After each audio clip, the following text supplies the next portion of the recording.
ഉഡായിപ്പിന്റെ ഉസ്താദുമാരെന്ന് ഞാൻ പറഞ്ഞതിന് കാരണം വെറുതെ പറഞ്ഞല്ല കേട്ടോ.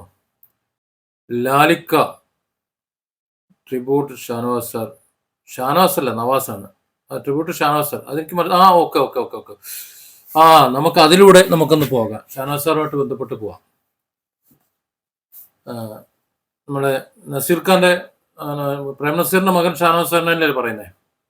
ഈ നടൻ ഷാനവാസിനെ ഞാൻ കാണുന്നത് പിന്നെ കൈമാറ്റം എന്ന സിനിമയുടെ സെറ്റിൽ വെച്ചിട്ടാണ്. കുറച്ച് ചെറിയ ചില്ലറ സിനിമ ബന്ധങ്ങളൊക്കെ നമുക്കുണ്ട് കേട്ടോ. ചില സിനിമകളിലൊക്കെ എൻ്റെ ശബ്ദം നിങ്ങൾ കേട്ടിട്ടുണ്ട്. പിന്നെ ഹായ്. പിന്നെ ചില ഹോം സിനിമകളിൽ നിങ്ങൾ എൻ്റെ ശബ്ദം കേട്ടിട്ടുണ്ട്. അതേപോലെ ചില ഷോർട്ട് ഫിലിമുകളിൽ എൻ്റെ ശബ്ദം കേട്ടിട്ടുണ്ട്. ഇതങ്ങനെ പറയാൻ കാരണം നമ്മൾ ഒരു സ്റ്റുഡിയോ ഉണ്ടായിരുന്നു കുറേ മുമ്പ്, എൻ്റെ ഒരു സുഹൃത്തിന്. ഇപ്പം ഞങ്ങൾ 1-ാം നമ്പർ ശത്രുക്കളാണ്. അതിന് കാരണമുണ്ട്. അതിന് മറ്റൊരു ദിവസം ലൈവിൽ ഞാൻ പറഞ്ഞുതരാം, യഥാർത്ഥ സുഹൃത്തുക്കൾ ആരാണ് എന്നുള്ളതല്ലേ. അങ്ങനെ അവിടെ ആരെങ്കിലുമൊക്കെ ഡബ് ചെയ്യാൻ വരുന്ന സമയത്ത് ഷോർട്ട് ഫിലിമോ അല്ലെങ്കിൽ ചെറിയ സിനിമകളോ ഹോം സിനിമയൊക്കെ ഡബ് ചെയ്യാൻ വരുമ്പോൾ മെയിൽ വോയിസ് ചിലപ്പോൾ ഉണ്ടാവലില്ല. അപ്പോൾ പകരം 1-2 വോയിസിന് ഏതോ ഒരു ഹോം സിനിമയ്ക്ക് 4 പേർക്ക് ഞാൻ വോയിസ് കൊടുത്തു ഒരേ സമയം. അങ്ങനെയാണ് മാമുക്കോയൊക്കെ പരിചയപ്പെടുന്നത്.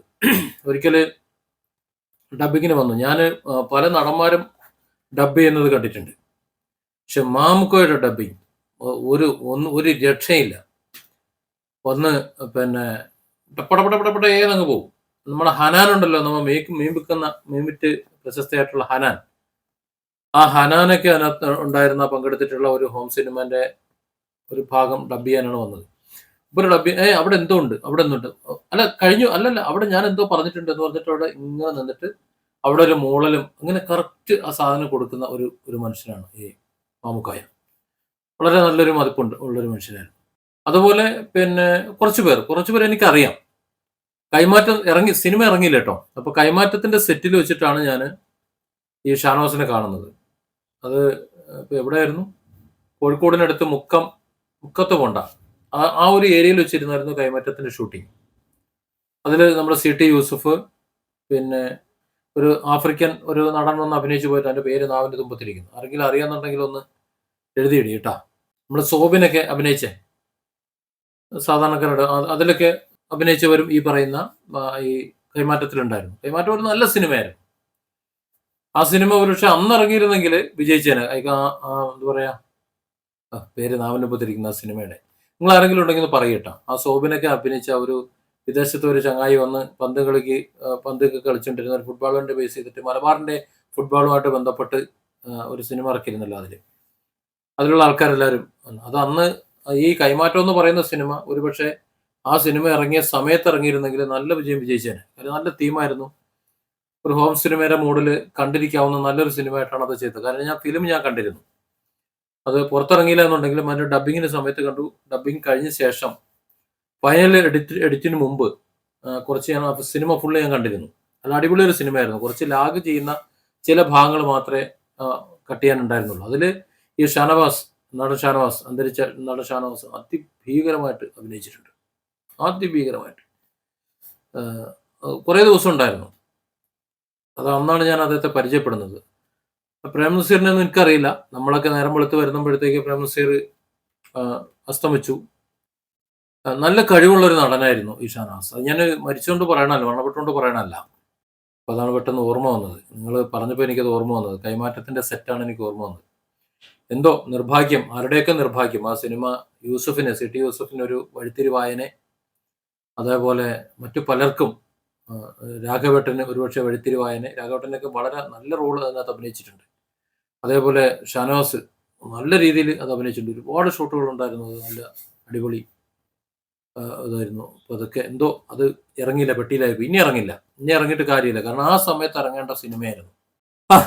ഉഡായിപ്പ് കാര്യം പറഞ്ഞപ്പോൾ ഉഡായിപ്പിന്റെ കാര്യം പറയാൻ വന്നപ്പോഴാണ് നമ്മുടെ ലാലിക്ക ഷാനവാസ് സാറിന്റെ കാര്യം പറഞ്ഞത്. അതുകൊണ്ട് അതിലേക്ക് പോയത്. ഞാൻ ഈ ഉഡായിപ്പിന്റെ ഉസ്താദുമാരെന്ന് പറഞ്ഞതെന്നറിയോ, ടെക്നോളജികൾ വല്ലാതെ വരുന്നുണ്ട്. ടെക്നോളജികൾ ആദ്യം ChatGPT വന്നു, AI വന്നു, പിന്നെ ChatGPT വന്നു, അതിനു മുമ്പ് വിക്കിപീഡിയ വന്നു. അങ്ങനെ ഓരോന്നോരോന്ന് നമുക്കറിയാലോ. എൻ്റെയൊക്കെ ചെറുപ്പകാലത്ത് തിരുവനന്തപുരം എയർപോർട്ടിൽ നിന്ന് എൻ്റെ ജ്യേഷ്ഠൻ ഷാജഹാൻ, ആള് മരിച്ചുപോയി, ഷാജിയൊക്കെ എന്നാണ് ഞാൻ വിളിച്ചിരുന്നത്. അദ്ദേഹം ഗൾഫിലേക്ക് മസ്കറ്റിലേക്ക് പോകുന്ന ആ യാത്ര കൊണ്ടാക്കാൻ അന്നൊരു കൊണ്ടാക്കുമ്പോൾ ഒരു വല്ലാത്ത ഒരു യാത്രയപ്പ് തന്നെയായിരുന്നു അന്ന്. ആരും കാണൂല, ചില്ലുകൂട്ടിന്റെ അവിടെ നിന്നുകൊണ്ട് ഉള്ളിൽ നോക്കുമ്പോൾ ഇങ്ങനെ കൈവീശി കാണിക്കും, നമുക്ക് കാണാൻ പറ്റും, പക്ഷെ അവിടെ പോകുന്നതിന് കാണാൻ പറ്റില്ല. സൗദി അറേബ്യയിലെ മസ്കറ്റിൽ എവിടെയെന്ന് വെച്ചാൽ പോയി അവിടെ ചെന്ന് ഇറങ്ങി ഒരു 15 ദിവസം കഴിയുമ്പോൾ നമുക്കിവിടെ ഒരു കത്ത് വരും. അപ്പോഴാണ് ആളവിടെ എത്തിയെന്ന് നമ്മൾ അറിയുന്നത്. അവിടെ എത്തി, റൂമിലെത്തി, ഇവിടെ ഇറങ്ങിയപ്പോൾ ഇവിടെ ആളുണ്ടായിരുന്നു എന്ന് പറയുന്നത്. ആ കാലത്ത് ഒരിക്കലും നമ്മൾ വിചാരിച്ചിരുന്നില്ലല്ലോ ഇന്നത്തെ ഇന്നിപ്പം നോക്കൂ, മൊബൈലിൽ ഞാനിരുന്ന് ലൈവ് ചെയ്യുന്നു, നിങ്ങളത് കണ്ടുകൊണ്ടിരിക്കുന്നു, നിങ്ങളുടെ അഭിപ്രായങ്ങൾ താഴെ. ഇപ്പോൾ ലാലിക്ക അദ്ദേഹത്തിന് ഷാനവാസ് സാറിനെ കുറിച്ചൊന്ന് പറയണമെന്നുണ്ടായിരുന്നു. ഞാൻ എൻ്റെ അനുഭവം, കാരണം ഞാൻ പരിചയപ്പെട്ടിട്ടോളം അദ്ദേഹം ഒരു നല്ല മനുഷ്യനാണ്, അതെനിക്കറിയോ. മറ്റുള്ളവർ മുന്നിൽ എങ്ങനെയാണെന്ന് എനിക്കറിയില്ല. ഞാൻ പരിചയപ്പെട്ടിടത്തോളം, ഞാനത് കുറേ ദിവസം ഉണ്ടായിരുന്നു അവിടെ കൈമാറ്റത്തിൻ്റെ സെറ്റിൽ. നല്ല മനുഷ്യനായിരുന്നു. പക്ഷെ അത് ഈ ഉടായ്പിന്റെ ഉസ്താദ്മാരെന്നുള്ള ഇവിടെ തന്നെ അത് പറയേണ്ടി വന്നതിലുള്ള ഒരു അരോചകത്വം, അത്രേ ഉള്ളൂ. അപ്പൊ ഞാൻ പറയുന്നത്, പല തരത്തിൽ പല ബിസിനസ് ചെയ്യുന്നവരുണ്ട്, പല മേഖലയിൽ പണം മുടക്കുന്നവരുണ്ട്. അതൊക്കെ ഈ ടെക്നോളജിയെ ബേസ് ചെയ്തിട്ടാണ് പലരും പോണത്. പണ്ട് ഞാൻ നേരത്തെ പറഞ്ഞ പോലെ ഫ്ലൈറ്റിൽ അങ്ങ് ചെന്നിട്ട് 15 ദിവസം കഴിയുമ്പോൾ ഒരു കത്ത് വരുമ്പോഴാണ് നമ്മൾ അറിയുന്നത് ആൾ എവിടെ കാത്തുനിന്നു. ഇന്നങ്ങനെയല്ല. ഇന്ന് പറയണമെങ്കിൽ രസമാണ്. 94 ഞാൻ കരുനാഗപ്പള്ളിയിൽ ഏതോ ഒരു സ്കൂളിൽ ക്ലാസ് എടുത്തുകൊണ്ടിരിക്കുന്ന സമയത്ത്, ഇപ്പോഴൊന്നുമല്ല കേട്ടോ, 1994 അന്ന് അവിടെ ക്ലാസ് എടുക്കാൻ വരേണ്ട ആള് ഉദ്ഘാടനം ഉള്ള ആളായിരുന്നു ക്ലാസ് എടുക്കേണ്ടിയിരുന്നത്.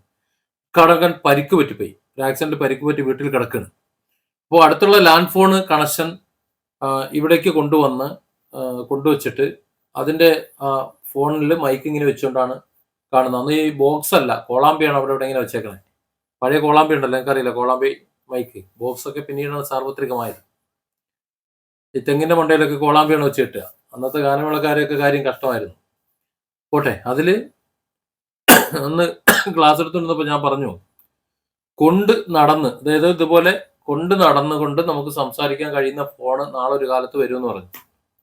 94 അന്ന്. ആ സമയത്തൊക്കെ ഇറങ്ങിയിട്ടുണ്ട്. കാര്യം 95 ആണെന്ന് തോന്നുന്നു. 95 96 എനിക്ക് ഫോണുണ്ട്. 96 എനിക്ക് ഫോണുണ്ട്. അൽക്കാട്ടന്റെ കണക്ഷനൊക്കെ ഇറങ്ങി തുടങ്ങിയത്. അപ്പൊ അതിനു മുമ്പ് സാർവത്രികമാകുന്നുണ്ട്. ആരും അറിഞ്ഞില്ല ഇങ്ങനെ സെല്ലുലാർ ഫോണുകൾ അവിടെ ഇറങ്ങി എന്നുള്ളത്, ആർക്കും അറിയില്ല. ആ ഒരു സമയത്ത് ഇത് പറഞ്ഞപ്പോൾ എന്താ എനിക്ക് വട്ടുണ്ടോന്ന് ചോദിച്ചു, കൊണ്ടുനടന്ന് വിളിക്കേ. ഇപ്പൊ പോലീസിന്റെ വയർലെസ് സെറ്റ് കാണിച്ചിട്ട് അത് ഇങ്ങനെയാണല്ലോ എന്ന് പറയുമ്പോൾ, അതാ വാഹനത്തിൽ അത് സെറ്റ് ചെയ്ത് വെച്ചിട്ടുണ്ട്, അതുകൊണ്ടാണ് നമുക്ക് അതുപോലെ ബോക്സ് കെട്ടിക്കൊണ്ട് നടക്കാൻ പറ്റുമോ എന്നൊക്കെ ചോദിച്ചിരുന്നു. ഇന്ന് അതൊക്കെ മാറി, നമുക്കറിയാലോ. നമുക്കിപ്പോ ഞാൻ ഇവിടെ ഇരുന്ന് സംസാരിക്കുന്നു, ലോകത്തിന്റെ പല ഭാഗത്തു നിന്ന് നിങ്ങൾ ഇത് എന്നെ കണ്ടുകൊണ്ടും കേട്ടുകൊണ്ടിരിക്കുന്നു ലൈവായിട്ട്. അത്രത്തോളം നമ്മൾ എത്തിയിട്ടുണ്ടെങ്കിൽ, വളർന്നിട്ടുണ്ടെങ്കിൽ, ആ ടെക്നോളജിയെ നമ്മൾ അതിന്റെ അടിമയായി പോയി കഴിഞ്ഞാൽ സംഭവിക്കുന്ന ചില അബദ്ധങ്ങളും അവർ ഉടായ്പുകാരായിട്ട് അനുഭവിക്കേണ്ടി വരുന്ന ഒരു സാഹചര്യമാണ് ഞാൻ നിങ്ങളുടെ മുന്നിലേക്ക് വെക്കുന്നത്. ഞാൻ ഇന്ന്, നിങ്ങൾക്ക് അറിയാമെന്ന് എനിക്കറിയില്ല, ഇന്ന് രാവിലെ മുതൽ, ഇന്ന് ഞാൻ ഈ ലൈവ് വീഡിയോ അല്ലാതെ ഒരു ഷോർട്സ് വീഡിയോ പോലും ഞാൻ ചെയ്തിട്ടില്ല. ഒരു വീഡിയോ ഞാൻ ചെയ്തില്ല ഇന്ന് രാവിലെ മുതൽ ഞാനൊരു പ്രശ്നം തീർക്കാനുള്ള ഓട്ടത്തിലായിരുന്നു. ഒരു വലിയൊരു പ്രശ്നം. അറിയാലോ, ഞാൻ എൻ്റെ വീഡിയോയിൽ പറയാറുണ്ട്, ചിലപ്പോൾ ചില ഫാമിലി കൗൺസിലിങ്ങിന് നിൽക്കാറുണ്ട്, മധ്യസ്ഥ പ്രവൃത്തിക്കൊക്കെ പോകാറുണ്ട്. ഇന്നൊരു കേസ് മദ്യം പറയാനാണ് പോയത്, തീർക്കാൻ വേണ്ടിയിട്ട്. എന്താ സംഭവം എന്ന് ഞാനൊന്ന് പറയാം. അതുകൊണ്ട് ഞാൻ സ്ഥലവും കാര്യങ്ങളൊന്നും ഞാൻ പറയുന്നില്ല. ഞാൻ കുറച്ച് നേരത്തെ ഇവിടെ എത്തിയതേ ഉള്ളൂ. ഒരു കൂട്ടര് ഒരു ആപ്ലിക്കേഷൻ ചെയ്യാൻ കൊടുത്തു. ആദ്യം ഒരു ആപ്ലിക്കേഷൻ, ഒരു വെബ്സൈറ്റ് ചെയ്യാൻ കൊടുത്തു. വെബ്സൈറ്റാണ് ആദ്യം ചെയ്യാൻ കൊടുത്തത്. അത് ആദ്യം തന്നെ റൺ ചെയ്തുകൊണ്ടിരിക്കുന്ന ഒരു വെബ്സൈറ്റ്. ആ വെബ്സൈറ്റിൽ കുറച്ച് ഡാറ്റാസ് ഉണ്ട്, അതിന് കുറേ റിലേഷൻസ് ഉണ്ട്. അത് അതേപടി ഈ പുതിയ സൈറ്റിൽ വരണം എന്നിട്ട് ചെയ്യണമെന്ന് പറയുമ്പോൾ അതിൻ്റെ അതേ ലാംഗ്വേജിൽ ഇത് ചെയ്യണമെന്നാണ് മനസ്സിലാക്കേണ്ടത്. പ്രിപ്പയർ ചെയ്യാൻ കുറച്ച് പ്രയാസമുണ്ട്. ഒന്ന് അപ്ഗ്രേഡ് ചെയ്യുകയാണ് ചെയ്തത്. അപ്പോൾ അതിൽ ചെറിയ മാറ്റങ്ങൾ വരുത്താണ്ടായിരുന്നു. അങ്ങനെ ആശാൻ ചാറ്റ് GPT അന്ധമായിട്ട് വിശ്വസിച്ച് വർക്ക് അങ്ങോട്ട് തുടങ്ങി. ചാറ്റ് GPT നിങ്ങൾക്ക് അറിയാലോ എന്താണെന്നുള്ളത്. നമ്മൾ ചാറ്റ് GPT എഴുതിയിട്ട് അതിനകത്ത് നമ്മൾ എന്തെങ്കിലും എഴുതി കൊടുത്താൽ നമുക്ക് വേണ്ട വിവരങ്ങൾ തരും. സത്യത്തിൽ നമ്മൾ കരുതുന്നത് ചാറ്റ് GPTക്ക് എല്ലാം അറിയാം, നമുക്ക് അത് പറഞ്ഞു തരുന്നതാണെന്ന്. തെറ്റാണത്. നമുക്കറിയാവുന്നത് പോലെ തന്നെ അതിനും അറിയുള്ളൂ. വിക്കിപീഡിയ നിങ്ങൾക്ക് അറിയാലോ, വിക്കിപീഡിയ എന്തെങ്കിലും നമ്മൾ എന്തിനെ കുറിച്ചെങ്കിലും സെർച്ച് ചെയ്ത് കഴിഞ്ഞാൽ നമുക്ക് ആദ്യം വരുന്ന സെർച്ചുകളിൽ ഒന്ന് വിക്കിപീഡിയ ആയിരിക്കും. അതിനെക്കുറിച്ച് പലരും, എനിക്കൊക്കെ വിക്കിപീഡിയയിൽ അക്കൗണ്ട് ഉണ്ട്, അതിലൊക്കെ വളരെ വ്യക്തമായിട്ട് കാര്യങ്ങൾ എഴുതും. എനിക്കറിയാവുന്നതുപോലെ ഞാനത് തിരുത്തി വെക്കും. എന്നേക്കാൾ ഒന്നുകൂടി അറിയാവുന്ന ആൾക്കാർ വരുമ്പോൾ അയാൾ അത് തിരുത്തി കറക്ഷൻ തീർത്തു വെക്കും. അങ്ങനെ ക്രമേണ അതൊരു വസ്തുനിഷ്ഠമായിട്ടുള്ളൊരു സംഗതിയായി തീരും. ഇദ്ദേഹം എന്തെന്ന് വെച്ചാൽ ചാറ്റ് ജിപിടിയോട് ചോദിക്കും. ഈ ചാറ്റ് ജിപിടി എന്ന് പറഞ്ഞാൽ എന്താ, ഈ വിക്കിപീഡിയയിലടക്കം നമ്മളടക്കം എവിടെയെങ്കിലുമൊക്കെ പോസ്റ്റ് ചെയ്തിട്ടുള്ള കുറെ വിവരങ്ങൾ ഉണ്ടാവും. കുറെ വിവരങ്ങൾ, നമുക്കറിയാവുന്ന കുറെ വിവരങ്ങൾ അവിടെയും ഇവിടെയും അവിടെ ഇവിടേക്ക് ഇങ്ങനെ പോസ്റ്റ് ചെയ്ത് വെച്ചിട്ടുണ്ടാവും. നമ്മളൊരു ചോദ്യം ചോദിച്ചു കഴിഞ്ഞാൽ ആ ചോദ്യത്തിന് ഉത്തരമായി എവിടെയെങ്കിലുമൊക്കെ വെച്ചിട്ടുണ്ടോ എന്ന് നോക്കും. വെബിൽ മൊത്തം പരതിയിട്ട് അവിടെ നിന്ന് മുതൽ മുഴുവൻ എടുത്ത് ഇങ്ങോട്ട് വെച്ചിട്ട് അതിന്റെ അവസാനം ഒരു ചോദ്യം ചോദിക്കും. ഇനിയും കൂടുതൽ അറിയാനുണ്ടോ? അത് ഇത്ര ബാക്കിയാണ്. അറിയാനുണ്ട് എന്ന് പറയുകയാണെങ്കിൽ ബാക്കി കൂടി വേറെ എവിടെന്നെങ്കിലുമൊക്കെ കൊണ്ടുവന്ന് തരും. അതായത് വിക്കിയിലടക്കം എല്ലാ സ്ഥലത്തും നമ്മൾ തന്നെ കൊടുത്തിട്ടുള്ള വിവരങ്ങളാണ് തരുന്നത്. കാര്യം അതിനത് അറിയുള്ളൂ. നമ്മൾ കരുതും ഈ ചാറ്റ് ജിപിടി പറയുന്നതൊക്കെ ശരിയാണെന്ന്. അങ്ങനെയല്ല. അതിന് എവിടെയെങ്കിലുമൊക്കെ കൊടുത്തിട്ടുള്ള വിവരങ്ങൾ എടുത്ത് തരുകയാണ് ചെയ്യും. 100% ശരിയായിക്കണമെന്നൊന്നുമില്ല. പലപ്പോഴും പല ഉത്തരങ്ങളാണ് കിട്ടുക, ഒരേ ഉത്തരം കിട്ടില്ല. അപ്പൊ നമ്മുടെ ഈ വിദ്വാൻ ഈ പറഞ്ഞ അയാളുടെ സൈറ്റ് ഈ ഡാറ്റ കൺവേർട്ട് ചെയ്ത് കയറ്റാൻ പറ്റുമെന്ന് അറിയാൻ വേണ്ടിയിട്ട് SQL ഫയലിലുണ്ടായിരുന്ന ഡാറ്റ മോംഗോഡിബിയിൽ സെറ്റ് ചെയ്തിട്ട് മോംഗോഡിബിയിലേക്ക് മാറ്റാം എന്ന് വിചാരിച്ചിട്ട് ചാറ്റ് ജിപിടിയോട് ചോദിച്ചു, കൺവേർട്ട് ചെയ്യാൻ പറ്റും? ചാറ്റ് ജിപിടി പറഞ്ഞു പറ്റുമായിരിക്കാം. ഏതായാലും ആശാൻ വർക്ക് തുടങ്ങി. വർക്ക് പൊരുത്തി 1 മാസം കൊണ്ട് തീർക്കാന്ന് പറഞ്ഞ വർക്ക് ഏതാണ്ട് 4 മാസമായിട്ടും കൊട്ടയിലും കോണാലും കൊള്ളാത്ത ഒരു അവസ്ഥയിലായി. അവസാനം ആവശ്യമുള്ള ആൾ പറഞ്ഞു, നീ ഇനി ഇത് ചെയ്യണ്ട എന്ന് പറഞ്ഞിട്ട്, കാര്യം ഇയാൾക്ക് കൺവേർട്ട് ചെയ്യാൻ കഴിയുന്നില്ല. നീ ഇനി ചെയ്യണ്ട, ഞാനത് വേറെ ചെയ്യിച്ചോളാം, തൽക്കാലം ആ പൈസ എൻ്റെ മറ്റൊരു ആപ്ലിക്കേഷൻ ഉണ്ട്, നീ അതിലേക്ക് ചെയ്താന്ന് പറഞ്ഞിട്ട് അയാൾ വേറൊരു ആപ്ലിക്കേഷൻ കൊടുത്തു. ഇതിലേക്ക് ചെയ്യും, വർക്ക് എടുക്കുകയാണെങ്കിൽ ബാക്കി പൈസ കൊണ്ട് തരാമെന്ന്. ഈ ആശാൻ എന്ത് ചെയ്യുന്നറിയാം, ഇയാൾക്ക് ആവശ്യമുള്ള കുറെ രേഖകൾ കൊടുത്തു. എനിക്ക് ഇങ്ങനെ വേണ്ടെന്നുള്ളത് ഒരു PDF എഴുതി കുറച്ച് കൊടുത്തു, ബാക്കി പറഞ്ഞു കൊടുത്തു. ഇന്ന രീതിയിലാണ്, ഞാൻ സമയം കിട്ടുമ്പോൾ ഞാൻ എഴുതി തരാമെന്ന് പറഞ്ഞിട്ട് എനിക്കെല്ലാം മനസ്സിലായി, ഞാൻ ചെയ്യിച്ചോളാം എന്ന് പറഞ്ഞു. അപ്പോൾ രണ്ടാമത്തെ ആപ്ലിക്കേഷൻ 2 മാസം കൊണ്ട് തീർത്തു കൊടുക്കാന്നാ പറഞ്ഞു. തീരുന്ന കേസാണോ? 1 മാസം കൊണ്ട് എൻ്റെ വർക്ക് ഏകദേശം കഴിയും, ഒരു 1.5 മാസം കൊണ്ട് കഴിയും. ബാക്കി ഒരു 2-3 ആഴ്ച എൻ്റെ കർഷണം തീർത്ത് ഇതാക്കാൻ പറ്റും. അത് ഗോലൈവ് ആക്കും. ഗോലൈവ് എന്ന് പറഞ്ഞു കഴിഞ്ഞാൽ പ്ലേ സ്റ്റോറിലേക്ക് കയറ്റാൻ പറ്റും, എന്നിട്ട് കർഷണം തീർക്കാൻ പറ്റും. അപ്പൊ അതിൽ 2 മാസം കൊണ്ട് കൊടുക്കാന്ന് പറഞ്ഞത് ഇന്നിപ്പോ എല്ലാം കൂടി ഏതാണ്ട് 1 വർഷമായി. അങ്ങനെ വലിയ വിഷയമായപ്പോൾ അതിന് മദ്യം പറയാൻ പോയതാണ്. പൈസ കൊടുക്കുന്നില്ല, തിരിച്ചു കൊടുക്കുന്നില്ല, വർക്ക് ചെയ്ത് കൊടുക്കുന്നില്ല, പൈസ കൊടുക്കുന്നില്ല. അപ്പൊ കുറച്ച് തീരുമാനമാക്കി കൊടുത്തു. എങ്ങനെ തീരുമാനമാക്കി എന്നുള്ളത് ഞാൻ അടുത്ത ദിവസം ഞാൻ പറയാം. ഇന്നത് പറയുമ്പോൾ ചില പ്രശ്നങ്ങളുണ്ട്. അപ്പൊ ഞാൻ പറയുന്നത്, ചിലരങ്ങനെയാണ്. ചിലർ അന്ധമായി ടെക്നോളജിയാണ് ശരി, അതിനെ ബേസ് ചെയ്ത് ഇങ്ങനെ പോകും. നമ്മുടെ തലച്ചോറ് വർക്ക് ചെയ്യില്ല. ഈ ചങ്ങായി ചാറ്റ് ജിപിടി മാത്രമാണ് ശരി, എന്ത് ചോദിച്ചാലും ചാറ്റ് ജിപിടി അത് പറഞ്ഞു കഴിഞ്ഞാൽ അത് നടക്കും എന്നാണ്. അത് ഒരു അഡിക്ഷനാണ്. അത്തരമുള്ള അഡിക്ഷൻ ഒന്നും ചെയ്യരുത്. അതുപോലെ ചിലർക്ക് ഈ ഉടായ്പ എന്ന് പറഞ്ഞത് വെറുതെ പറഞ്ഞതല്ല. നെറ്റ്വർക്കിനെ കുറിച്ച് കഴിഞ്ഞ ദിവസം ഞാനൊരു വീഡിയോ ചെയ്തിരുന്നു. ഒരു നെറ്റ്വർക്ക് ബിസിനസ്സിൽ നിങ്ങൾ ജോയിൻ ചെയ്തോളൂ, അതിൽ നിങ്ങൾക്ക് വരുമാനം കിട്ടും, 2972 രൂപയേ ഉള്ളൂ, ധൈര്യമായിട്ട് നിങ്ങൾ ചെയ്തോ, അത് ഉടായ്പും തട്ടിപ്പും കാര്യങ്ങളൊന്നും അതിനകത്തില്ല എന്ന് ഒരു നെറ്റ്വർക്ക് കമ്പനിയെ ഞാൻ പ്രൊമോട്ട് ചെയ്തിരുന്നു. വളരെ വ്യക്തമായാണ് ഞാനത് പറഞ്ഞത്. എന്തിപ്പോ അങ്ങനെ ഒരു വർത്തമാനം പറയാന്ന് വെച്ചാൽ, ഒരു യൂട്യൂബറും ചെയ്യാത്ത ഇതുപോലെ ലൈവിൽ ഞാൻ വന്ന് ഇതുപോലെ സംസാരിക്കുകയും ചെയ്തു, നിങ്ങൾ ചെയ്തോ എന്ന് പറഞ്ഞിട്ട്. അത് 1% പോലും ഉടായ്പോ മറ്റു കാര്യങ്ങളോ ഇല്ല എന്ന് 100% ഉറപ്പിച്ച് മനസ്സിലാക്കിയതുകൊണ്ട് മാത്രമാണ് ഞാൻ അങ്ങനെ വീഡിയോ ചെയ്തത്. ആ വീഡിയോ കണ്ട ശേഷം പ്രതികരിച്ച കുറച്ച് പേരുണ്ട്. ആ പ്രതികരിച്ച ചിലർ എന്നെ വിളിച്ചു പറഞ്ഞു, സാറേ, പറഞ്ഞെന്ന് പറഞ്ഞാൽ ഇൻവെസ്റ്റ്മെന്റ് നമുക്കറിയാലോ, ഈ അടുത്ത കാലത്ത് എത്രയാണ് 75 ലക്ഷമൊക്കെ ഉണ്ട്. എന്നെ വിളിച്ചത് 27 ലക്ഷം, 28 ലക്ഷം, 17 ലക്ഷം, പിന്നെ 10 ലക്ഷം, 6 ലക്ഷം ഒക്കെ ഇൻവെസ്റ്റ് ചെയ്തിട്ട് പണം നഷ്ടപ്പെട്ടവർ, അതായത് MLM കമ്പനികളിൽ. അതില് പണം ഇവരിൽ നിന്ന് നഷ്ടപ്പെട്ട കിട്ടിയ കുറെ ലീഡർമാരുണ്ടല്ലോ, ആ ലീഡർമാര് അതിലുള്ളവരെ പിന്നെ അതിൽ പണം നിക്ഷേപിച്ചവർ അറിയാതെ പോയി വേറൊരു കമ്പനി രജിസ്റ്റർ ചെയ്ത് ഒരു സോഫ്റ്റ്വെയർ ഒക്കെ ഉണ്ടാക്കി ഇത് ലൈവിൽ നിലനിൽക്കവേ തന്നെ മറുഭാഗത്ത് വേറെ കമ്പനി ചെയ്യുന്നു. അപ്പോൾ ഇവർ തന്നെ പറയണത് എന്താണെന്ന് വെച്ച് കഴിഞ്ഞാല്, നിങ്ങൾ ഇത് വരും, ഇതിനിപ്പോ വരും, ഇപ്പൊ ഹൈറിച്ചിന്റെ കാര്യം പറഞ്ഞല്ലോ, ഹൈറിച്ച് വരും നാളെ വരും എന്ന് പറഞ്ഞ് നിർത്തിയേക്കുന്നത് പോലെ ഇവർ മറുഭാഗത്തൂടെ ചെന്നിട്ട് മറ്റൊരു കമ്പനി സ്റ്റാർട്ട് ചെയ്തിട്ട് അവിടെ നിന്ന് ഉടായിപ്പ്. അപ്പൊ ഇവര് പറയണത് ഇത് വരും. ഇത് വരുമ്പോഴത്തേക്ക് നമുക്ക് വെറുതെ ഇങ്ങനെ കുത്തിയിരിക്കണ്ട. നമ്മളൊരു ടീമുള്ളതല്ലേ, നമുക്ക് അത് ചെയ്യാം. അതായത് ഇവിടെ നിന്ന് പണം അടിച്ചു മാറ്റിയവർ തന്നെയാണ് അപ്പുറത്ത് വന്നിട്ട് വേറെ കമ്പനി തുടങ്ങിയിട്ട് അവിടെ അടിച്ചു മാറ്റാൻ തുടങ്ങിയത്. ഇത് ഈ പാവ ജനം അറിയുന്നില്ല. ഇത് ഇപ്പോഴും തുടങ്ങിയൊന്നുമല്ല ഈ ഉടായ്പിന്റെ പരിപാടി, നാട്ടുകാരുടെ പണം അടിച്ചു മാറ്റുന്ന പരിപാടി. അതൊക്കെ കൊണ്ടാണ് ഞാൻ പരസ്യമായിട്ട് ചില നെറ്റ്വർക്കുകളെ പ്രൊമോട്ട് ചെയ്യേണ്ടി വരുന്നത്. ഒരു ഉടായ്പും ഇല്ലാത്ത നല്ല നെറ്റ്വർക്കുകളെ പറയേണ്ടി വരുന്നത്. കാര്യം ചിലർക്ക് നെറ്റ്വർക്ക് ചെയ്തേ പറ്റൂ, നല്ല പൈസ ഉണ്ടാക്കാൻ അതേ പറ്റൂ. ഇത് കുറെ കാലം മുമ്പ് മാസ് വാലി എന്ന് പറഞ്ഞൊരു കമ്പനി ഉണ്ടായിരുന്നു കോയമ്പത്തൂർ സിത്താപുത്തൂരില്. ആ കമ്പനി അവിടെ എന്താ പറയാ അങ്ങനെ പോയത് ഒരു ബാലമുരുകൻ എന്ന് പറഞ്ഞ ഒരാളായിരുന്നു അതിന്റെ IT ഹെഡ്. ഒരിക്കൽ ഞാൻ എൻ്റെ മെന്റർഷിപ്പിന് അവിടെ എത്തിയപ്പോഴത്തേക്ക് അദ്ദേഹം പറഞ്ഞു, സാറേ ഇത് പൂട്ടാൻ പോകുന്ന കോലാണെന്നാണ് തോന്നുന്നത് എന്ന് പറഞ്ഞു. ഞാൻ ചോദിച്ചപ്പോൾ ഇത് ഇങ്ങനെയാണെന്ന്. അപ്പൊ എനിക്ക് മനസ്സിലായി. 3 മാസമേ ഉള്ളൂ ഞാൻ ആ കമ്പനിയിൽ ട്രെയിനിങ് കൊടുക്കാൻ ചെന്നിട്ട്. ഞാൻ വല്ല മാസലാമ പറഞ്ഞു പോകുന്നു. കാരണം തട്ടിപ്പിന്റെ കാര്യത്തിൽ ഞാൻ നിൽക്കാറില്ല. കരാറ് പൂർത്തിയാക്കാതെ പൈസ തരാൻ പറ്റില്ല. എനിക്ക് എന്റെ പൈസയും വേണ്ടായിരുന്നു. ഞാൻ പോന്നു, തിരിച്ചു പോന്നു. അങ്ങനെ നമുക്ക് നാട്ടുകാരെ പറ്റിച്ച പൈസ വേണ്ടാന്നുള്ളൊരു അഭിപ്രായം ഉള്ളതുകൊണ്ട് ഞാൻ അന്ന് കൂലി വാങ്ങാതെ ഞാൻ പോന്നു. അതിന്റെ MD ആയിട്ടുള്ള ആള് പിന്നെ കുറെ കാലത്തിന് ശേഷം ഞാൻ പുളിക്കൽ എന്ന് പറയുന്ന സ്ഥലത്ത് എനിക്ക് കൗൺസിലിംഗ് സെന്റർ ഉണ്ടായിരുന്നു. മലപ്പുറം ജില്ലയിൽ കോഴിക്കോട് ജില്ലേന്റെ ബോർഡർ ആയിട്ടുള്ള കൊണ്ടോട്ടിക്കടുത്ത് രാമനാട്ടുകരയ്ക്കടുത്ത് കുറിയാട് എന്ന് പറയുന്ന സ്ഥലത്തായിരുന്നു എൻ്റെ കൗൺസിലിംഗ് സെന്റർ. അപ്പോൾ അവിടെ ഇരിക്കുമ്പോൾ എൻ്റെ ഈവനിങ്ങിൽ ഞാൻ എൻ്റെ അടുത്തൊരു സുഹൃത്തിന്റെ സ്ഥാപനത്തിൽ വന്നിരിക്കും. ഞാൻ പറഞ്ഞില്ല ഒരു സ്റ്റുഡിയോന്റെ കാര്യം ഇതിൽ സംസാരിച്ചല്ലോ.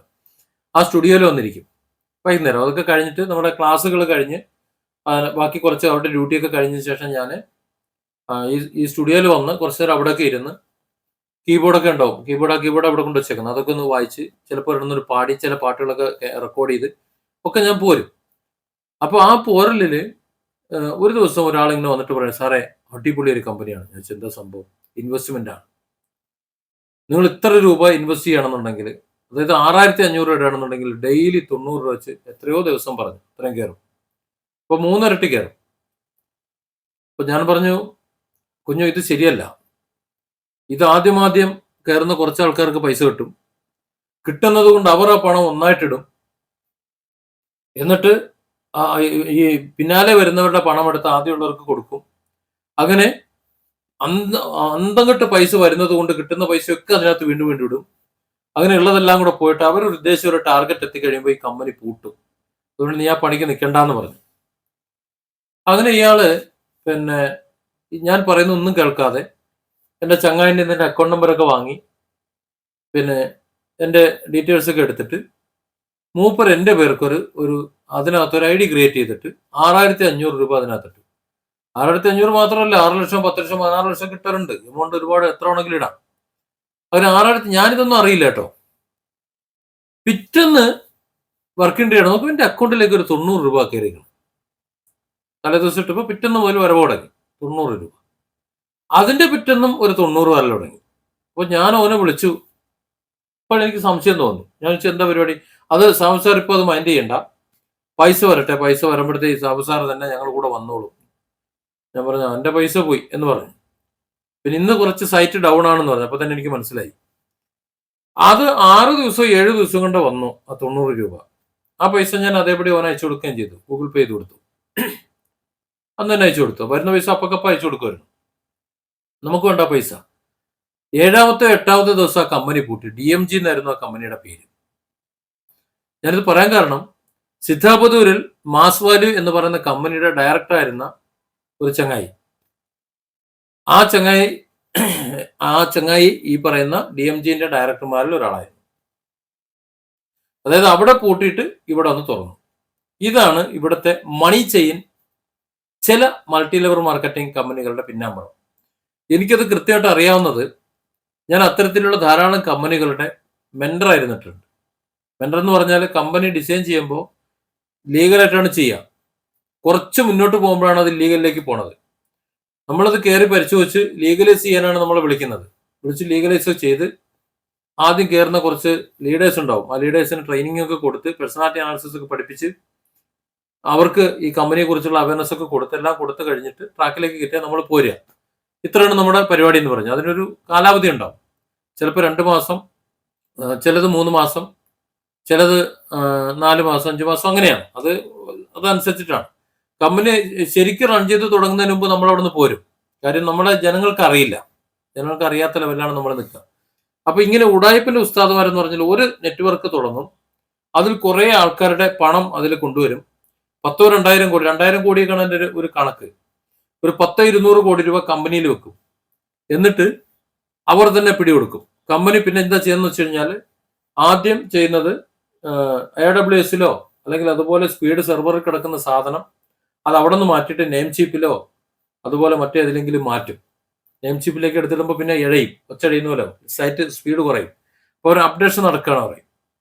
ആദ്യം മര്യാദയ്ക്ക് AWSൽ സ്പീഡ് കൂടി കിടന്ന സാധനം അവർ സെർവർ മാറ്റിയിട്ട് ഇപ്പുറത്തേക്ക് ഇടും. മനസ്സിലായില്ലേ? സെർവർ മാറ്റി ഇപ്പുറത്തേക്ക് ഇടുന്നത് എന്തിനാ? അപ്പുറത്ത് വേറൊരു പ്രൈവറ്റ് ലിമിറ്റഡ് കമ്പനിയോ എന്തെങ്കിലും ഒന്ന് രജിസ്റ്റർ ചെയ്തിട്ട് ആ സെർവർ പിന്നെ ആ ഒരു വെബ്സൈറ്റ് ആയിരിക്കും. ഇവരാണ് എൻ്റെ ഡയറക്ടർ എന്നുള്ളത് മറ്റുള്ളവർക്ക് ആർക്കും അറിയില്ല. ആൾക്കാരൊന്നും മാറും. ആദ്യം ഡയറക്ടർ ആയിരുന്നവർ രണ്ടാമത്തേൽ ലീഡർമാരാവും, ആദ്യത്തെ ലീഡർമാർ രണ്ടാമത്തെ ഡയറക്ടർമാർ. ഇവരെല്ലാവരും ഒരുപോലെ നമ്മൾ സിനിമ ഉണ്ടാക്കുന്ന പോലെയാണ്. നായകനും ക്യാമറമാനും നിർമ്മാതാവും എല്ലാവരും കൂടെ ചേർന്നിട്ട് ഒരു കോക്കസ് ഉണ്ടാവും. അവരെല്ലാം കൂടെ ചേർന്നിട്ട് സിനിമ ഉണ്ടാക്കും. ബാക്കി ജൂനിയർ ആർട്ടിസ്റ്റുകളെയും സഹ ആൾക്കാരെയും മാത്രം പുറത്തുനിന്ന് വിളിക്കും. അപ്പോൾ ചിലവ് കുറയല്ലോ, കുറച്ച് പൈസ കൊടുത്താൽ മതി. ഞാൻ ഈ അടുത്ത കാലത്ത് വളരെ ഫേമസ് ആയിട്ടുള്ള ഒരു നടനെ പരിചയപ്പെട്ടു. വളരെ ഫേമസ് ആണ്. മമ്മൂട്ടിയുടെയും മോഹൻലാലിന്റെയും ഒക്കെ സിനിമയിൽ അഭിനയിക്കുന്ന, പിന്നെ മിക്കവാറും എല്ലാവരുടെയും സിനിമയിൽ, പൃഥ്വിരാജിന്റെ ഒക്കെ സിനിമയിൽ കാസറേറ്റുള്ള ഒരു നടനാണ്.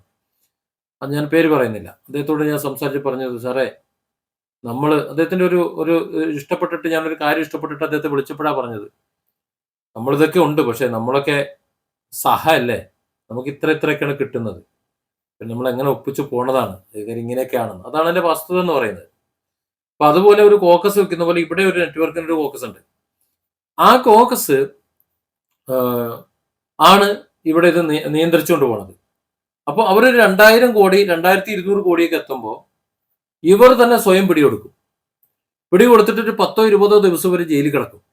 പ്രചരണം കൊടുക്കും, നാളെ വരും എന്ന് പറഞ്ഞിട്ട് ഇവരെല്ലാവരും ഭയങ്കരമായിട്ട് സപ്പോർട്ട് ചെയ്ത് കാത്തിരിക്കും. നാളെ വരും. ഒറ്റ ആളെ കൊണ്ട് കംപ്ലൈന്റ് കൊടുപ്പിക്കില്ല. ആരും കംപ്ലൈന്റ് കൊടുക്കുകയില്ല. നാളെ വരും പറഞ്ഞ് കാത്തിരിക്കും, ഇറങ്ങും.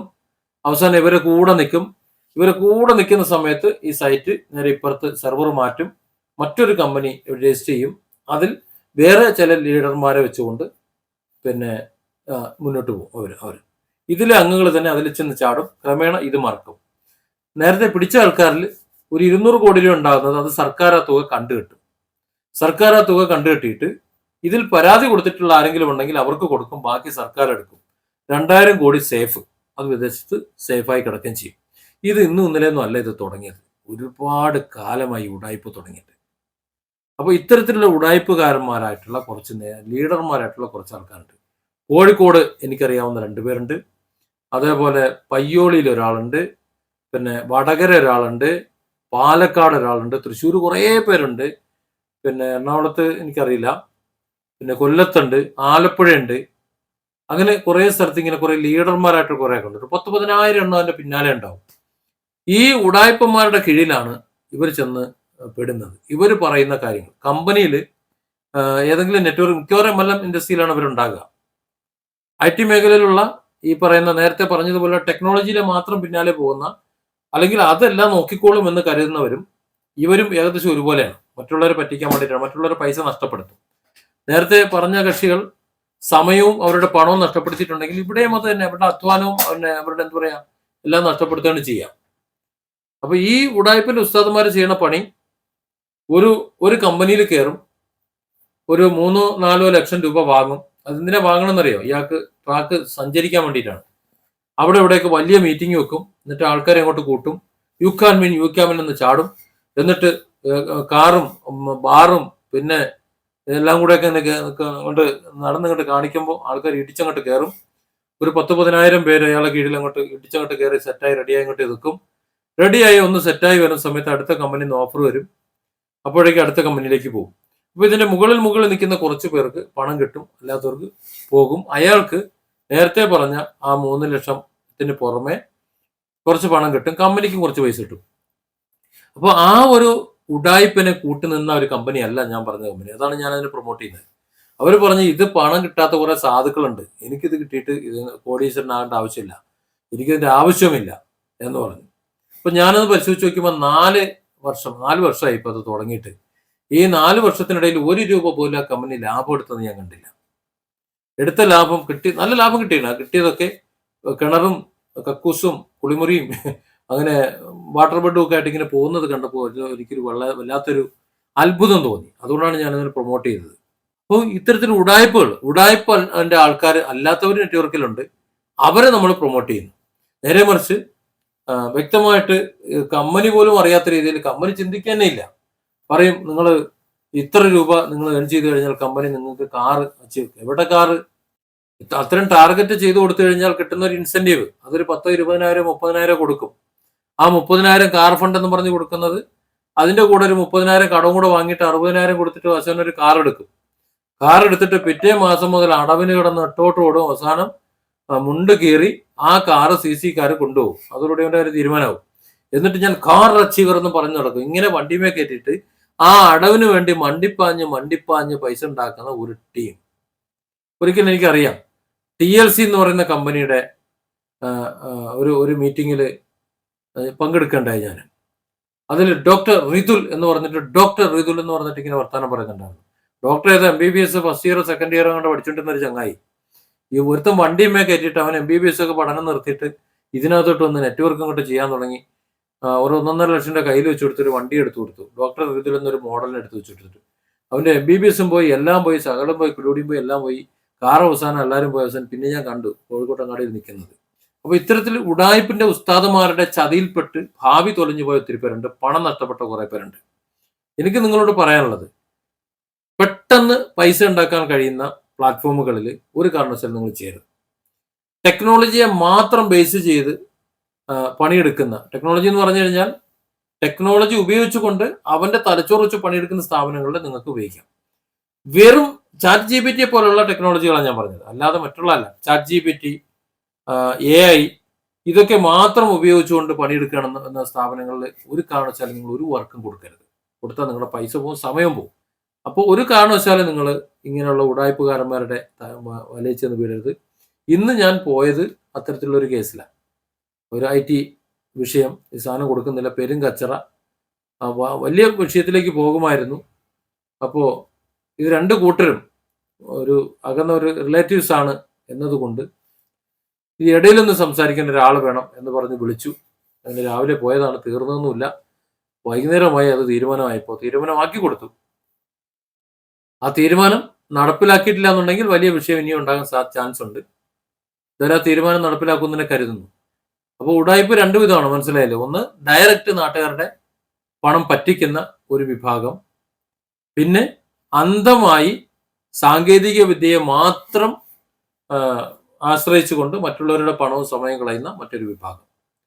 ഇവരെന്താ വിളിക്കേണ്ടി? അത്ര ദഹിക്കാത്ത കാര്യമാണ് ഞാനൊന്ന് സംസാരിച്ചത്. വലിയ കാര്യമാണ്. അതുകൊണ്ടാണ് ആൾക്കാർ ഇറങ്ങി പോയിക്കൊണ്ടിരിക്കുന്നത്. എല്ലാവരും കരുതിയത് ഉഡായിപ്പിന്റെ ഉസ്താദ് എന്തെങ്കിലുമൊക്കെ കുറെ കൊച്ചുവർത്താനം പറയുന്നതാണ്. കൊച്ചുവർത്താനം പറഞ്ഞിട്ട് കാര്യമില്ലല്ലോ. എന്നും അത് പറഞ്ഞാൽ പോരല്ലോ, കുറച്ച് നല്ല കാര്യങ്ങളൂടെ പറയണ്ടേ, വേണ്ടേ അല്ലേ? ട്രേഡിംഗ് എന്ന് പറഞ്ഞ് കുറച്ചെണ്ണം ഇറങ്ങിയിട്ടുണ്ട്. അതിൽ എത്ര എണ്ണം ശരിയാണെന്ന് എനിക്കറിയില്ല. ട്രേഡിംഗ് മോശമായ കാര്യമൊന്നുമല്ല. അത് കൃത്യമായി സ്വന്തമായി അറിഞ്ഞ് കൈകാര്യം ചെയ്ത് പണം സമ്പാദിക്കുന്നവരുണ്ട്. പക്ഷെ അല്ലാത്ത കുറേ ആൾക്കാരുണ്ട്. നെറ്റ്വർക്ക് ഉഡായിപ്പ് തട്ടിപ്പായിട്ട് വരുന്ന പണം, നിക്ഷേപിച്ച പണം അത് പോയി എന്ന് പറയുന്ന ആൾക്കാരുണ്ട്. ഇവരൊന്നും പിന്നെ കാണൂല. നേരത്തെ ഞാൻ പറഞ്ഞതുപോലെ 2200 കോടിയാണ് അവരുടെ ടാർഗറ്റ്. 200 കോടി കമ്പനിയിലുണ്ടാവും, ആള് ജയിലിലും ഉണ്ടാവും. ചിലപ്പോൾ ഒരു 6 മാസം കിടക്കും. 6 മാസം കഴിഞ്ഞിട്ട് ജാമ്യത്തിൽ ഇറങ്ങി വരും. ഇറങ്ങി വന്നാൽ സുഖമാണ്. കാര്യം ജയിലിൽ അവർക്ക് സുഖമായിരിക്കും. കാര്യം ഒരു 6 മാസം അവിടെ കഴിയുമ്പോൾ 1 കോടി അവിടെ ചെലവഴിച്ചെന്ന് പറഞ്ഞ് വരാല്ലേ, 200 കോടി ഇവിടെ കൊടുത്തേക്കല്ലേ, അത് ഇതിനും കൂടി വേണ്ടിയിട്ടുള്ളതായിരിക്കും.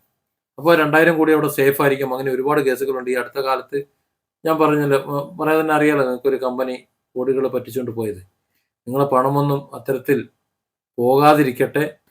നേരത്തെ പറഞ്ഞ കമ്പനിയിൽ എനിക്കറിയാം, കണ്ണൂരിൽ 14 ലക്ഷം രൂപ വീട് പണിക്ക് വെച്ചിരുന്ന പൈസ എടുത്ത് ലാഭത്തിൽ കിട്ടും, പെട്ടെന്ന് ഒരു 28 ലക്ഷം രൂപ ആകുമ്പോൾ ഒരു വീട് വെക്കാൻ കഴിയല്ലോ എന്ന് പറഞ്ഞിട്ട് 14 ഇട്ടു. 14 പോയി. ഒരാൾക്കൊരു ലോറി ഉണ്ടായിരുന്നു, ആ ലോറി വിറ്റ പൈസ ഇട്ടു. അപ്പോൾ ലോറി ഇല്ല, ഒന്നുമില്ല. പിന്നെ തിരുവനന്തപുരത്ത് ഒരു ലേഡി പിരിഞ്ഞു വന്നപ്പോൾ കിട്ടിയ 27 ലക്ഷം രൂപ ഉണ്ടായിരുന്നു. സർക്കാർ ജോലിയിൽ നിന്ന് പിരിഞ്ഞു വന്നപ്പോൾ ആ 27 ലക്ഷം രൂപ കൊണ്ടുവന്നതിനകത്തിട്ടു, അത് പോയി. അങ്ങനെ ഒത്തിരി കേസുകൾ.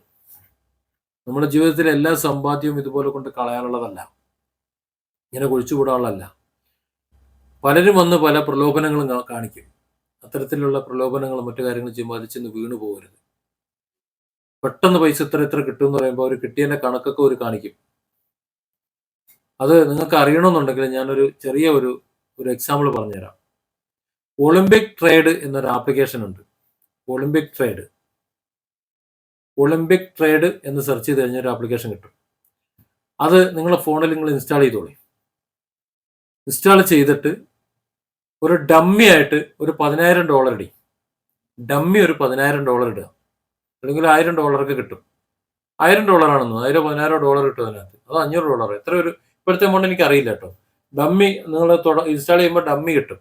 ആ ഡമ്മി നിങ്ങൾക്ക് ആ ഗ്രാഫിൽ ഇട്ടിട്ട് പൈസ എവിടെയെന്ന് വെച്ച് കഴിഞ്ഞാൽ അവിടെ അത് കാണുമ്പോൾ നിങ്ങൾക്ക് മനസ്സിലാവും. ഡമ്മി ഇട്ടിട്ട് കളിക്കുമ്പോൾ നിങ്ങൾക്ക് പൈസ ഇങ്ങനെ കയറും. ഞാൻ കളിച്ചിട്ട് $1,00,000 ഞാൻ കൊണ്ട് എത്തിച്ചിട്ടുണ്ട് കളിച്ചിട്ട്. അപ്പൊ നമ്മൾ കരുതും നമുക്കിങ്ങനെ കിട്ടുന്നുണ്ടല്ലോ, എന്നാ പിന്നെ ഒറിജിനൽ പൈസ ഇട്ട് കളിക്കാമോ. നമ്മൾ അതിനകത്ത് പൈസ ഇട്ട് കളി തുടങ്ങിയാൽ ആദ്യത്തെ, ഞാനിത് പഠിക്കാൻ വേണ്ടി ചെയ്തിട്ടുള്ള ആളാണ്, 40 രൂപയാണ് ഞാനതിന് മുടക്കാൻ തീരുമാനിച്ചത്. $40, $10. അതിന് സ്ക്രീൻ റെക്കോർഡൊക്കെ ഓപ്പൺ ആക്കി വെച്ച് വേറെ ക്യാമറയും വെച്ച് എല്ലാം സെറ്റ് ചെയ്ത് വെച്ചിട്ട് ഞാൻ കളി തുടങ്ങി. $10 ഇട്ടു, $40 ആയി കിട്ടി എനിക്ക്. അപ്പൊ ആദ്യത്തെ $30 ഞാൻ മാറ്റി വെച്ചിരുന്ന പൈസ അതിൽ ഇടണ്ട വെച്ചു, കാര്യം 40 ആയല്ലോ. പിന്നെ ആ $40 കളി തുടങ്ങി കിട്ടും ആ സാധനം ഒറ്റ പോക്ക്. അതായത് ആ ഗ്രാഫ് ഇങ്ങനെ വന്ന് കിട്ടുമെന്നാകുന്ന സമയത്ത് ഒരൊറ്റ പോക്ക് അതിന് അടിയിലേക്ക് പോകും, അതങ്ങ് പോകും. അതായത് ജെനുവിൻ പൈസ ഇട്ട് കഴിഞ്ഞാൽ ആ സോഫ്റ്റ്വെയർ അതനുസരിച്ചേ നിൽക്കുള്ളൂ. അതനുസരിച്ചിട്ട് ഏറ്റവും എന്താ പറയുക, ഒരു കളർ കോഡ് വരുന്ന ഒരു മണി ചെയിൻ തട്ടിപ്പുണ്ട്. അതുപോലെ ഈ ആപ്ലിക്കേഷൻ നമ്മൾ പൈസ ഇടുന്നത് നമ്മുടെ പണത്തിന്റെ അടുത്തെത്തുമ്പോഴേക്കും നമുക്ക് ആ പണം നഷ്ടപ്പെടുന്ന ഒരു അവസ്ഥയിലേക്ക് അത് പോകും, പൈസ പോകും. അതേസമയം ഡമ്മി കളിക്കുമ്പോൾ എങ്ങനെ നോക്കിയാലും അടുത്തെത്തുമ്പോൾ വളരെ അപൂർവമായിട്ട് മാത്രമേ പോവുള്ളൂ. പക്ഷേ വളരെ പെട്ടെന്ന് തന്നെ നമുക്കൊരു $500-1000 നമ്മൾ അതിനകത്ത് ഡമ്മി ഡോളർ കിട്ടിക്കഴിഞ്ഞാൽ അത് ലക്ഷക്കണക്കിന് ഡോളറായി മാറുന്നത് കാണാം. നിങ്ങളൊന്ന് ആലോചിച്ച് നോക്കൂ, 1 മണിക്കൂർ 1.5 മണിക്കൂർ കുത്തിയിരുന്ന് കളിച്ചു കഴിഞ്ഞാൽ, 1 മണിക്കൂർ കളിച്ചു കഴിഞ്ഞാൽ, നിക്ഷേപിച്ച് ട്രേഡ് ചെയ്ത് കഴിഞ്ഞാൽ ഒരു $1.5 ലക്ഷം ആയിക്കഴിഞ്ഞാൽ നിങ്ങളുടെ അവസ്ഥ ഒന്ന് ആലോചിച്ച് നോക്കുക, എത്ര രൂപ എത്തും എന്നുള്ളത്. പിന്നെ വേറെ എന്തെങ്കിലും വേണോ? ഒരു ദിവസം കൊണ്ട് കോടീശ്വരനാകല്ലേ. അത് കരുതിയിട്ട് ഉള്ളതെല്ലാം വിറ്റുപറക്കി എല്ലാം കൂടെ ഇട്ട് കളിച്ച് പൈസ ഇങ്ങോട്ട് പോകും. അത് ഒളിമ്പിക് ട്രേഡ്. ഞാൻ പറഞ്ഞത് നിങ്ങൾക്ക് കളിക്കാൻ, ജെനുവിൻ കളിക്കാനല്ല. ജെനുവിൻ കളിച്ചാൽ നിങ്ങളുടെ പൈസ പോകും, അത് കളിക്കരുത്. നിങ്ങൾ ഡമ്മി കളിക്കാം. ഡമ്മി കളിക്കുമ്പോൾ നിങ്ങൾക്കത് മനസ്സിലാവും എങ്ങനെയാണ് ഉടായ്പത്. പൈസ ഇങ്ങനെ കയറി പോകും. 10 രൂപയെങ്കിലും നിങ്ങൾ അതിനകത്ത് ഇടണമെന്നുണ്ടെങ്കിൽ ആ പൈസ നിങ്ങൾക്ക് പോയി കിട്ടൂല. ഇതാണ് ഈ ട്രേഡ് തട്ടിപ്പ് എന്ന് പറയുന്നത്. എന്നിട്ട് നിങ്ങൾ എന്താ ചെയ്യാന്ന് വെച്ചാൽ അത് അതിൻ്റെ സെറ്റിങ്സിൽ, ഫോണിൻ്റെ സെറ്റിങ്സിൽ പോയിട്ട് ആപ്ലിക്കേഷൻ എടുത്തിട്ട്, ആ ആപ്ലിക്കേഷൻ ആൻഡ്രോയിഡ് ആണെങ്കിൽ ആപ്ലിക്കേഷൻ എടുത്തിട്ട്, ഐഫോൺ എനിക്കറിയില്ല, ഞാൻ ഉപയോഗിക്കാറില്ല, ആപ്ലിക്കേഷൻ എടുത്ത ശേഷം അതിൽ ഒളിമ്പിക് ട്രേഡ് എടുക്കുക. എന്നിട്ട് അതിൻ്റെ പിന്നെ എന്താ പറയുക, സ്റ്റോറേജ് എടുക്കുക, അതിൽ ക്യാഷെ ക്ലീൻ ചെയ്യുക, പിന്നെ ഡാറ്റയും ക്ലീൻ ചെയ്യുക, രണ്ടും ക്ലിയർ കൊടുത്തിട്ട് ആ ആപ്പ് അൺഇൻസ്റ്റാൾ ചെയ്യുക. നിങ്ങൾക്ക് മനസ്സിലാവും എങ്ങനെയാണ് തട്ടിപ്പ് മനസ്സിലാക്കിയ ഏറ്റവും ബെറ്റർ സാധനമാണത്. ഒരിക്കലും നിങ്ങൾ അതിനകത്ത് കയറി പൈസ ഇടാൻ നിൽക്കരുത്, നിങ്ങളുടെ പൈസ പോകട്ടോ. ഞാൻ തട്ടിപ്പ് മനസ്സിലാക്കാൻ വേണ്ടി ഒരു ആപ്ലിക്കേഷൻ പറഞ്ഞു തന്നേ ഉള്ളൂ. അതും ഉടായ്പ, അത് ഇന്റർനെറ്റിലെ ഉടായ്പ. അങ്ങനെ ഒരുപാട് സംഗതികളുണ്ട്. അതുപോലെ മറ്റൊരു കേസാണ് ഈ എന്താ പറയുക, മൈക്രോ ഫിനാൻസ് ആപ്ലിക്കേഷനുകൾ. അതിലും ചെന്ന് തലവെക്കരുത്, അത് ഭയങ്കര ഉടായ്പാണ്. അതായത് മൈക്രോ ഫിനാൻസ്, ഇതുപോലെ ഓൺലൈൻ ലോണുകൾ. കഴിഞ്ഞ ദിവസം എൻ്റെ ലൈവിൽ ഒരാൾ ചോദിച്ചു, മൈക്രോ ഫിനാൻസ് അത്യാവശ്യത്തിന് എടുത്താൽ എങ്ങനെ ഉണ്ടാവും? എടുത്താൽ നിങ്ങൾ കുടുങ്ങി. നിങ്ങൾക്ക് ഒരു അടവ് പെൻഡിങ് ആയിപ്പോയി കഴിഞ്ഞാൽ പിന്നെ അവരുടെ സ്വഭാവം മാറും. പിന്നെ ഭൂലോകത്തെറിയാണ് പിന്നെ വരുന്നത്. പിന്നെ നമ്മളെ ടെൻഷൻ അടുപ്പിച്ച് കളയും. അതല്ലെങ്കിൽ പിന്നെ എന്നെ പോലെ ആവണം, തൊലിക്കട്ടി വേണം നിങ്ങൾക്ക്. അങ്ങനെയാണെങ്കിൽ വിളിക്കുകയാണെങ്കിൽ പോകാൻ്റെ പണി നോക്കണം, എനിക്ക് പറ്റുന്നുണ്ടെങ്കിൽ വാങ്ങിയെടുത്തത്. മേലെ നീ ഇങ്ങോട്ട് വിളിക്കുകയാണെന്നുണ്ടെങ്കിൽ കൂടും കൊടുക്കും ചവിട്ടിക്കുട്ടി വിളിച്ചേക്കരെന്ന് പറയുന്നത് അങ്ങോട്ട് പറയാൻ കഴിയണം. അങ്ങനെ കഴിയുന്ന ആളാണെന്നുണ്ടെങ്കിൽ ലോൺ എടുത്തോളി. പക്ഷേ കഴിയുന്നവർക്കും അത് കഴിയില്ല. കാരണം നമ്മുടെ കോൺടാക്റ്റൊക്കെ അവർക്ക് ആക്സസ് ചെയ്യാൻ വേണ്ടിയിട്ടുള്ള അനുമതി നമ്മൾ കൊടുത്തിട്ടുണ്ടാവും ആപ്പ് ഇൻസ്റ്റാൾ ചെയ്യുമ്പോൾ തന്നെ. എന്നിട്ട് നമ്മുടെ സുഹൃത്തുക്കളായിരിക്കുന്നവർ അല്ലെങ്കിൽ നമ്മുടെ ബന്ധുക്കളായിരിക്കുന്നവർ നമ്മൾ നിരന്തരം ബന്ധപ്പെടുന്നവർ അല്ലെങ്കിൽ ആരെങ്കിലുമൊക്കെ നമ്മളെ കോൺടാക്റ്റിലുള്ളവരൊക്കെ വിളിച്ചിട്ട് ആ പൈസ അടയ്ക്കാൻ പറയണം, അവനിങ്ങനെ ഫ്രോഡ് കാണിക്കുന്നത് മറ്റന്നാൾ മറിച്ചാന്ന് പറഞ്ഞിട്ട് അവരുടെ അടുത്ത് പറയും എന്ന് പറഞ്ഞാൽ ഫുള്ള് നാട്ടിക്കണ പരിപാടിയാണ്. അങ്ങനെ നാട്ടിക്കുന്നുണ്ട് കുഴപ്പമില്ല എന്നുള്ള ആൾക്കാർക്കും അതിനെടുക്കാം. മനസ്സിലായില്ലേ? അതുകൊണ്ടാണ് ഞാൻ എടുക്കണ്ടെന്ന് പറഞ്ഞത്. അപ്പോൾ ഇത്തരത്തിൽ ധാരാളം ഉടായ്പകൾ നടക്കുന്നുണ്ട്. അത് സാമ്പത്തിക തട്ടിപ്പുണ്ട്, ഇലക്ട്രോണിക്സ് തട്ടിപ്പുണ്ട്, ഷെയർ മാർക്കറ്റിംഗ് മേഖലയിൽ ട്രേഡിംഗ് തട്ടിപ്പുണ്ട്, MLM തട്ടിപ്പുണ്ട്, മണി ചെയിൻ തട്ടിപ്പുണ്ട്. പിന്നെ ഇതിനെല്ലാം പുറമെ വലിയ വിജ്ഞാനം ഉള്ള ടെക്നിക്കൽ ജോബ് ചെയ്യുന്നവർ അന്ധമായി പിന്നെ എന്താ പറയുക ChatGPTയെയും AI എന്താ പറയുക എടുക്കുന്നത് കൊണ്ട്, അതുമായിട്ട് ചേർന്ന് നിൽക്കുന്നത് കൊണ്ട്, അതാണ് ശരിയെന്ന് പറഞ്ഞുകൊണ്ട് പ്രവർത്തിക്കുന്നത് കൊണ്ടും പണം കുറച്ച് ആൾക്കാർ നഷ്ടപ്പെടുന്നുണ്ട്. സമയം നഷ്ടം വരും. ഞാൻ ഈ പറഞ്ഞ ആളിന് ഒരുപാട് സമയം നഷ്ടം പോയി.